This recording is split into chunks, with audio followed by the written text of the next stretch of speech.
Tänä jouluna paljastuu suuri salaisuus.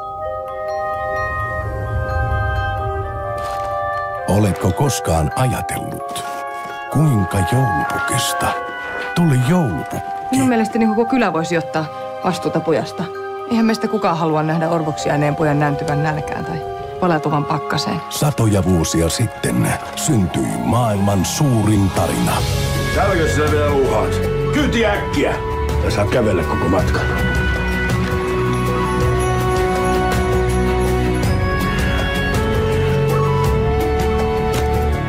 Opetus numero 1.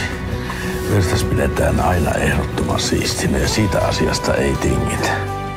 Näihin taloihin täällä, ne tuonne joululahjoja. Lapset ei missään tapauksessa saa yhdistää minua lahjoihin. Älkää olko huolissaan, olen lähtenyt ottamaan selvää, kuka ne joululahjat oikeasti tuo.